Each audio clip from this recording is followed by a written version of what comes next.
Anne is 10 years older than Isa. 7 years ago, Anne was 3 times as old as Isa. How old is Isa now?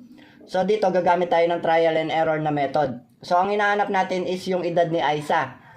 Ibig sabihin, yung mga choices natin dito, yung mismong edad ni Isa. So magsimula tayo sa gitna. Halimbawa dito sa 11. So Isa, kung 11 years old si Isa, sabi dito, Anne is 10 years older than Isa. So, plus 10 is equal to 21. Ibig sabihin, yung edad ni Anne is equal to 21 kung 11 si Isa. So, dito, 7 years ago. So, 7 years ago, minus 7 both side. So, dapat maging 3 times daw yung edad ni Anne sa edad ni Isa. So, 11 minus 7 is equal to 4. 21 minus 7 is equal to 14. So, hindi naging 3 times yung edad ni Anne sa edad ni Isa. Pero kung mapapansin nyo, kung dadagdagan natin ng isa, both side, so magiging 5 at saka 15. So magiging 3 times yung edad ni Anne sa edad ni Isa kung dadagdagan natin ng isa.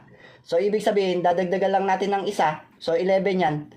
Dagdagan natin ng isa, ibig sabihin 12 yung sagot natin. So letter C, yung sagot natin.